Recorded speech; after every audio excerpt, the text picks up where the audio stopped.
प्रगट केली, प्रगट केली, प्रगट केली. ज्ञानराज माझी योग्यांची माऊली.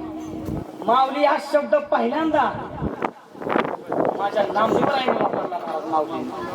हा तेच वर्णन माझ्या जगद्गुरु तुकोबारायांनी महाराज या अभंगामध्ये केलेलं आहे. वा हे माऊलीचे चित्त. महाराज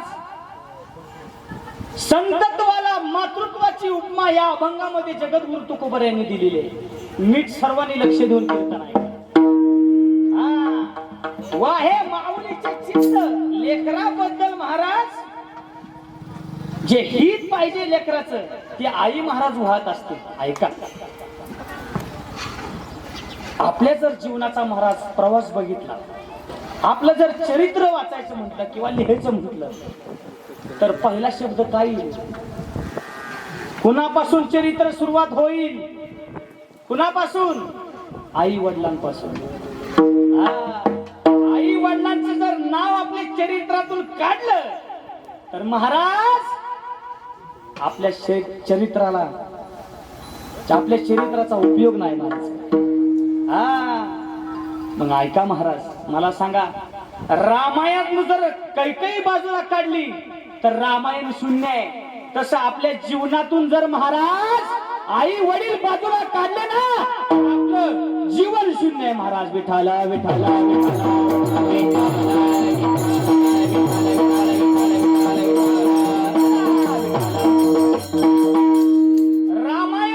रामायण जर जशी कैकेयी बाजूला काढली ना महाराज तसं रामायण शून्य. तसं आपल्या जीवनातून महाराज आई वडील बाजूला काढले ना तर आपलं जीवन शून्य आहे महाराज. ऐका ना, ज्या वेळेस महाराज कैकेयी मातेनं सांगितलं महाराज रामप्रभूंना तुला वनवासाला जावे लागेल, त्यावेळेस महाराज रामप्रभू सोबत महाराज सीताई साहेब आणि लक्ष्मण भैया निघाले. ऐका, जात असताना महाराज सगळी महाराज अयोध्या रडू लागली. आमचे राम प्रभू महाराज वनवासाला चाललेले. आमचे राम प्रभू वनवासाला चाललेले. आखी महाराज अयोध्या रडू लागले आणि सर्वजण वनवासाला निघाले. सगळीच वनवासाला निघाले अयोध्यातली. राजा चाललाय म्हटल्यानंतर कोण थांबे? महाराज स्वतः राम प्रभू त्या दिवशी थांबले. सगळ्यांना जीव घातलं आणि सगळ्यांना झोपवलं महाराज. आणि महाराज मध्यरात्री राम प्रभू, सीता आई साहेब आणि लक्ष्मण भैया हे महाराज वनवासाला निघून गेले. सकाळ उठल्यानंतर कळालं महाराज राम प्रभू वनवासाला गेलेले. महाराज सगळ्यांच्या डोळ्यातून घळघळ घळघळ पाणी यायला लागलं. महाराज पाणी यायला लागलं. महाराज घळघळ घळघळ घळघळ पाणी यायला लागलं. राम प्रभू सोडून गेले आपल्याला.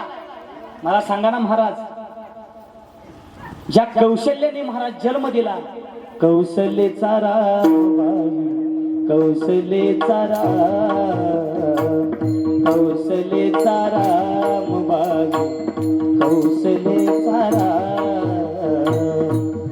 ज्या कौशल्याने जन्म दिला महाराज ती सुद्धा रडू लागली. महाराज रडू लागली. सर्व अयोध्या रडू लागली. महाराज राम प्रभू वनवासाला गेले म्हणून. आणि ज्या वेळेस ऐका ना महाराज 14 वर्ष वनवास महाराज भोगून आल्यानंतर ज्या कैकेयी मातेनं महाराज त्या राम प्रभूंना वनवासाला पाठवलं, अयोध्यामध्ये पाऊल ठेवला महाराज. ज्या वेळेस अयोध्या सोडली रामप्रभूंनी, झाडाची पानं गळून गेली महाराज. बर का, झाडाची पानं गळून गेली. झाडाला फुल राहिलं नाही. सगळी महाराज झाडं वाळून गेली. आणि ज्या वेळेस रामप्रभूंनी महाराज 14 वर्ष वनवास भोगला आणि तिथून महाराज अयोध्यामध्ये प्रवेश केला, सगळ्या झाडाला पालवी फुटली महाराज. सगळ्या झाडाला पालवी फुटली, झाडाला फुलं लागली महाराज. मग काय रामप्रभू